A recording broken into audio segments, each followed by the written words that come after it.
Hey everyone, welcome back to my channel. Please don't forget to click subscribe and bell icon if you want daily more and more videos. Thank you. Next type of question शुरू करने से पहले मैं हम लोगों को बता दूं बस क्या है कि हम लोग नोटिस वाले हैं। हिंदी में थोड़ा बहुत ट्यून में या तो प्रोनाउंसिएशन में थोड़ा इधर उधर हो सकता है, प्लीज़ एडजस्ट कर लीजिए। स्पेशली मैं मेनलैंड वालों को बोल रहा हूँ कि थोड़ा सा एडजस्ट कर लीजिएगा, ठीक है। फिर भी मैं ट्राई करता हूँ कि जितना हो सके थोड़ा अच्छा वाला हिंदी बोलो, ठीक है। ओके, तो अभी शुरू करते हैं। सेकंड टाइप ऑफ क्वेश्चन देखिए। ये क्वेश्चन में देखिए इसमें क्या कैलकुलेशन करने दिया है, इंटरमीडिएट कंजम्पशन कैलकुलेशन करने दिया है। तो जैसे पहला क्वेश्चन में भी मैंने क्या बोला था आप लोगों को कि ऐसा आइटम कैलकुलेशन वाला क्वेश्चन में क्या होता है, कोई ना कोई एग्रीगेट का वैल्यू तो दिया रहता है जरूर, ठीक है, क्वेश्चन में। तो यहाँ पे कौन सा एग्रीगेट का वैल्यू दिया हुआ है, ये देखिए net value added at factor cost का वैल्यू दिया हुआ है, ठीक है। ये तो अब क्या करना है, net value added at factor cost मतलब क्या होता है, NDP at factor cost. Technique बिल्कुल सेम रहेगा, क्वेश्चन चाहे जैसा भी क्वेश्चन क्यों ना हो, होना चाहिए आइटम कैलकुलेशन वाला क्वेश्चन। तो वन एंड ओनली टेक्निक जो मैं बोल रहा हूँ वही टेक्निक आप यूज कीजिए, सब का सब क्वेश्चन में आप लोग आंसर यूं ही आप लोग कैलकुलेशन कर पाएंगे, ठीक है। तो अभी देखिए क्या है, हम लोगों को क्या कैलकुलेशन करना है, इंटरमीडिएट कंजम्पशन। तो कौन सा एग्रीगेट दिया है, net value added at factor में। जो एग्रीगेट दिया है वो एग्रीगेट को पहले लिखिए। कौन सा एग्रीगेट दिया है, net value added at factor cost, ये एग्रीगेट दिया है। तो ये कौन सा मेथड है, वैल्यू एडेड मेथड है। ये कौन सा मेथड है, वैल्यू एडेड मेथड। तो वैल्यू एडेड मेथड से कौन सा एग्रीगेट डायरेक्ट मिलता है हम लोगों को, जीडीपी एट मार्केट प्राइस मिलता है, ठीक है। फिर अभी यही कन्वर्जन रूल का हेल्प से पहले फॉर्मूला को क्रिएट कर लेना है, ठीक है। Gross to net minus depreciation, ठीक है। तो वैल्यू मीन्स क्या है, डोमेस्टिक है, ठीक है, जैसे कि एनडीपी, ठीक है। फिर ये डोमेस्टिक और डोमेस्टिक सेम समय कोई प्रॉब्लम नहीं है। फिर उसके बाद ये क्या, मार्केट प्राइस, ये क्या है, फैक्टर कॉस्ट। मार्केट प्राइस तो फैक्टर कॉस्ट क्या होता है, माइनस NIT। तो सबसे पहले तो हम लोगों को ये मेन फॉर्मूला हमें क्या करना है, क्रिएट करके रखना है, ठीक है। फिर उसके बाद नेक्स्ट स्टेप क्या होगा, हम लोगों का सेपरेटली कैलकुलेशन करना है, ठीक है। तो ये जो दिखाई दे रहा है ना, जीडीपी एट मार्केट प्राइस को हम लोगों को क्या करना है, सेपरेटली कैलकुलेशन करना है। तो क्या होता है, अभी इधर देखिए GDP at market price equal क्या होता है, इसमें भी लिखा हुआ है, देखिए value of output minus intermediate consumption. तो अभी हम लोगों का क्वेश्चन क्या है, यही है, इंटरमीडिएट कंजम्पशन का वैल्यू निकालना है, ठीक है। तो अभी GDP at market value output दिया हुआ है ना, यहाँ में वैल्यू आउटपुट कितना है, 200। वैल्यू आउटपुट हो गया हम लोगों का 200। फिर इंटरमीडिएट कंजम्पशन, इसी का तो वैल्यू कैलकुलेशन करना है ना। तो अभी देखिए इंटरमीडिएट कंजम्पशन तो ऐसे ही रहेगा। तो दैट मीन्स क्या है, जीडीपी एट मार्केट प्राइस का वैल्यू क्या है, 200 माइनस इंटरमीडिएट कंजम्पशन, ठीक है। तो ऐसे आइटम कैलकुलेशन वाला क्वेश्चन में जीडीपी एट मार्केट प्राइस में क्या होता है, एक होगा नंबर में, एक होगा अल्फाबेट में मिलेगा आप लोगों को, ये जरूर ध्यान रखिए, ठीक है। तो अभी देखिए, अभी net value added at factor cost, क्योंकि हम लोगों ने जीडीपी एट मार्केट प्राइस का वैल्यू तो हम लोगों ने कैलकुलेशन कर ही लिए, कितना है 200 माइनस इंटरमीडिएट कंजम्पशन, ठीक है। फिर उसके बाद क्या है हम लोग का फॉर्मूला में, डेप्रिसिएशन है। डेप्रिसिएशन का वैल्यू दिया हुआ इसमें, ये है, डेप्रिसिएशन कितना है, -20। फिर उसके बाद नेट इनडायरेक्ट टैक्स, तो NIT, यहाँ में तो NIT तो नहीं है, यहाँ में NIT, तो NIT मिलता कैसे है, इनडायरेक्ट टैक्स माइनस सब्सिडीज करने से NIT का वैल्यू हम लोगों को मिल जाता है। लेकिन इनडायरेक्ट टैक्स देखिए, इधर में तो इनडायरेक्ट टैक्स भी नहीं दिया है। तो इनडायरेक्ट टैक्स हम लोगों को कौन सा इनडायरेक्ट टैक्स होगा, ये है, सेल्स टैक्स ही हम लोगों का इनडायरेक्ट टैक्स होता है। That is minus indirect tax का वैल्यू कितना है, 15, और इनडायरेक्ट टैक्स माइनस सब्सिडीज, अभी सब्सिडी का वैल्यू कितना है, 5, ठीक है। तो सेम वही मेरा यही रूल है कि बोनमस रूल यूज करना है, ठीक है। तो अभी सबसे पहले net value added at factor cost का वैल्यू कितना दिया है, यहाँ हमें उसको पुट अप कर लेना है, 80, ये कितना है 200, ये है इंटरमीडिएट कंजम्पशन, ये है -20, ये माइनस प्लस -15, ये क्या होगा +5, ओके। फिर इसके बाद क्या करना है, अभी हमें सेम साइन को पहले प्लस करना है, ठीक है। तो अभी 80 इक्वल कितना होगा, अभी जो पॉजिटिव साइन वाला ये एक है और ये एक है, दैट इज 205, ठीक है। फिर उसके बाद ये भी माइनस है, ये भी माइनस है, दैट इज कितना हुआ 20, 30, 35 -35 माइनस इंटरमीडिएट कंजम्पशन, ओके। तो अभी क्या करना है, फिर 80 इक्वल कितना करना है, 205 से 35 जाने से कितना होगा, ये हो गया 170, ठीक है, 170 माइनस इंटरमीडिएट कंजम्पशन। तो अभी देखिए ये 170 इधर आएगा कि नहीं, इधर इंटरमीडिएट कंजम्पशन। अभी 170 अगर इधर आता है तो क्या होगा, ये that is 80 minus 170 equal minus intermediate consumption. तो अभी माइनस 170 से 80 अगर जाता है तो कितना होगा, तो यहाँ में 8 कितना होगा, ये 9 होगा, इसमें 90 रहेगा, लेकिन क्या है बड़ा वाला का साइन क्या है, माइनस है, यहाँ में माइनस लिख दीजिए। तो equal minus intermediate consumption minus minus क्या कीजिए, कैंसिल कर दीजिए, that means intermediate consumption equal 90 crore. ये है हम लोगों का फाइनल आंसर। एकदम इजी तरीके से हम लोग ये एग्रीगेट कैलकुलेशन वाला क्वेश्चन को हम लोग सॉल्व कर सकते हैं। बस जो टेक्निक मैं आप लोगों को बोल रहा हूँ, बस ध्यान से देखिए, याद रखिए, आप लोग न्यूमेरिकल्स में जरूर सक्सेस होंगे। ओके, अभी नेक्स्ट टाइप ऑफ क्वेश्चन देखिए। तो ये क्वेश्चन में क्या पूछा गया है, चेंज इन स्टॉक पूछा गया है, ठीक है ना। सेम टेक्निक यूज करना है जो पहले से हम लोग करते आ रहे हैं। क्या है, अभी ऐसे आइटम कैलकुलेशन वाला क्वेश्चन में क्या होता है, क्वेश्चन में क्या होता है, कोई ना कोई एग्रीगेट का वैल्यू दिया रहेगा, या तो ऐसे आइटम्स दिया रहेगा जो आइटम्स का हेल्प से आप लोग आराम से कोई ना कोई एक एग्रीगेट का वैल्यू को आप लोग आराम से फाइंड आउट कर सकेंगे, ठीक है ना। तो अभी देखिए हम लोग का क्वेश्चन है change in stock find out करना।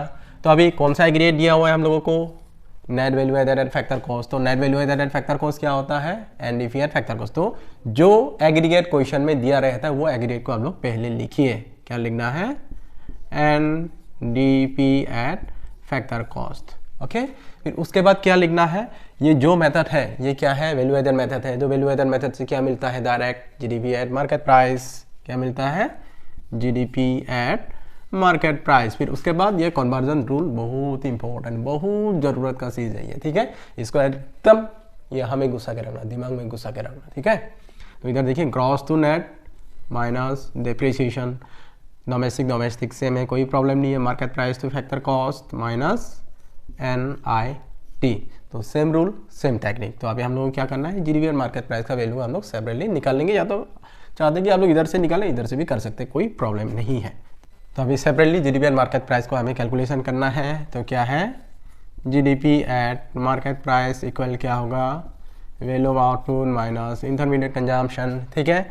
तो इसमें तो वैल्यू ऑफ आउटपुट तो दिया नहीं है, तो क्योंकि हम लोगों को मालूम है वैल्यू ऑफ आउटपुट इक्वल क्या होता है, sales plus change in stock होता है, ठीक है। अभी सेल्स का वैल्यू कितना है, 30,000, सेल्स का value 30,000 plus change in stock minus intermediate consumption का वैल्यू कितना है, 10,000। ओके, तो हो गया। तो यही जो चेंज इन स्टॉक है इसी का वैल्यू ही तो हम लोगों को कैलकुलेशन करना है। ओके, तो क्या करना है, अभी इक्वल, अभी 30,000 से अगर 10,000 ज़्यादा है तो कितना होगा, 20,000। Okay, plus change in stock. तो यही है जो जीडीपी एंड मार्केट प्राइस का वैल्यू, ठीक है।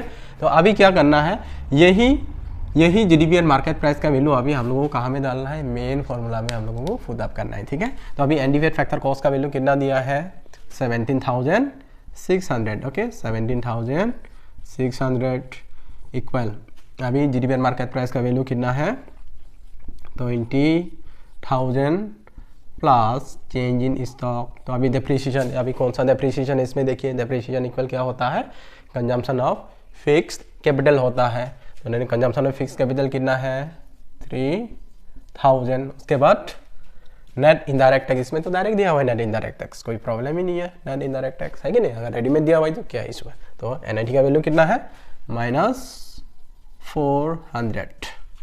तो वही है मेरा रूल है, सेम साइन को पहले प्लस किया जाए, ठीक है। तो अभी 7,600 इक्वल कितना होता है, अभी सेम साइन वाला कितना है, ये तो है 20,000। ओके, फिर प्लस चेंज इन स्टॉक, तो इसमें क्या होगा, अभी माइनस माइनस प्लस होगा, दैट इज साइन तो माइनस आएगा, तो 3,400। ओके, तो अभी क्या करना है, 17,600 इक्वल, तो अभी 20,000 से 3,400 माइनस करना है हमें, 16,600 प्लस चेंज इन स्टॉक, ठीक है। तो अभी क्या है, ये 16,600 तो इधर आ ही जाएगा।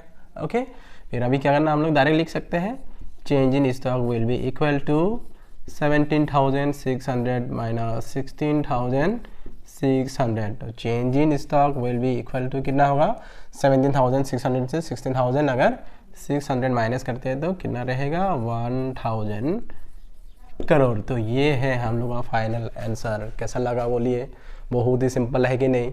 ठीक है, एकदम आप लोग क्या करना है, एकदम यही टेक्निक आप लोग यूज किए, ज्यादा इधर उधर का ध्यान देना नहीं है। ये सबसे इजीएस्ट और सिंपल तरीका है एग्रीगेट फाइंड आउट करने वाला क्वेश्चन को सॉल्व करना, ठीक है। तो जैसा भी क्वेश्चन क्यों ना हो, चाहे अभी तो हम लोगों ने क्या क्या किया, सेल्स किया, हम लोगों ने इंटरमीडिएट कंजम्पशन किया, चेंज इन स्टॉक किया, तो उसके अलावा भी बहुत सारे आइटम थे, जैसे कि NFI कैलकुलेशन हो सकता है, या तो factor income from abroad, factor income to abroad, indirect tax calculation करने दिया जा सकता है, ठीक है, सब्सिडीज कैलकुलेशन करने दिया जा सकता है, डेप्रिसिएशन कैलकुलेशन करने दिया जा सकता है, ऐसे बहुत सारे आइटम्स है फॉर्मूला में। तो ये सब आइटम्स को कैलकुलेशन करने दिया जा सकता है, लेकिन क्वेश्चन चाहे कैसा भी क्यों ना हो, वन एंड ओनली टेक्निक, यही टेक्निक आप लोग यूज कीजिए। तो ऐसा आइटम कैलकुलेशन वाला क्वेश्चन में क्या होता है कि क्वेश्चन के साथ कोई ना कोई एग्रीगेट का वैल्यू दिया रहता है, ओके। तो अगर डायरेक्ट इस तरीके से अगर एग्रीगेट का वैल्यू अगर क्वेश्चन में दिया नहीं रहता है, तो ऐसे आइटम्स दिया रहेगा क्वेश्चन में, तो वो सब आइटम्स को जोड़ के, ठीक है ना, जोड़ के कोई ना कोई एग्रीगेट का वैल्यू तो आप लोगों को जरूर मिल जाएगा। तो वही एग्रीगेट को पहले क्या लिखना है, ऐसा करके आप लोगों को एग्रीगेट को लिखना है। तो अभी देखना कि ये जो क्वेश्चन है ये कौन सा मेथड का क्वेश्चन है। तो अगर वैल्यू एडर मेथड का क्वेश्चन है तो क्या आएगा, direct GDP and market price होगा। जब हम लोग income method, expenditure method start करेंगे तो उस टाइम में हम लोगों को पता चलेगा कि इनकम मेथड से डायरेक्ट एग्रीगेट कौन सा मिलता है और एक्सपेंडिचर मेथड से डायरेक्ट एग्रीगेट कौन सा मिलता है। तो अभी ये फिलहाल तो ये वैल्यू एडर मेथड है, तो अभी वैल्यू एडर मेथड से direct GDP and market price मिलता है। तो ठीक ऐसा अगर जीडीपी एंड मार्केट प्राइस को लिखिए तो कन्वर्जन रूल का हेल्प से आप लोग क्या करना है, फॉर्मूला को क्रिएट कीजिए, ठीक है। क्रिएट करने के बाद सबसे पहले तो आप लोगों को या तो इधर ही निकाल लीजिए जीडीपी एंड मार्केट प्राइस का वैल्यू, या तो आप लोग क्या करना है, सेपरेटली बढ़िया से आप लोग निकाल के रख लीजिए जीडीपी एंड मार्केट प्राइस है। इसी तरीके से आप लोगों को value GDP and market price का वैल्यू मिल जाता है। फिर सेम वही वैल्यू मेन फॉर्मूला में हम लोगों को यूज करना है। फिर क्या करना है, ये बिल्कुल इक्वेशन बन जाएगा, ठीक है ना। बस हम लोगों को क्या करना है, इक्वेशन को सॉल्व करना है। तो अपने आप हम लोगों को जो आइटम कैलकुलेट करना है वो आइटम का वैल्यू को हम लोग बहुत ईजी तरीके से हम लोग कैलकुलेशन कर सकते हैं, ठीक है। आई होप आप सभी लोगों को आज का क्लास अच्छा लगा। प्लीज़ कमेंट करके बोलिए जो टेक्निक मैंने आज आप लोगों को सिखाया कि कैसा लगा टेक्निक, जरूर कमेंट करके बोलिए, ठीक है ना। तो आप लोग क्या करते हैं, वीडियो तो देखते हैं नो डाउट, लेकिन क्या करते हैं आप लोग, बिल्कुल सब्सक्राइब करते नहीं है। अरे देखिए, आप लोगों के टीचर को सपोर्ट कीजिए, है कि नहीं। सपोर्ट करने में क्या जाता है, क्योंकि मैं आप लोगों को इतना सिखा रहा हूँ, तो आप लोग मुझे थोड़ा सा सपोर्ट कीजिए। क्योंकि ये जो सब्सक्रिप्शन बटन को क्या करना है, अगर दबाने के लिए तो पैसा नहीं चाहिए, ऑब्वियसली क्लिक करने में पैसा नहीं चाहिए, बेल आइकन को दबाने के लिए तो पैसा नहीं चाहिए। अगर पैसा लगता है तो वो अलग बात है, ठीक है।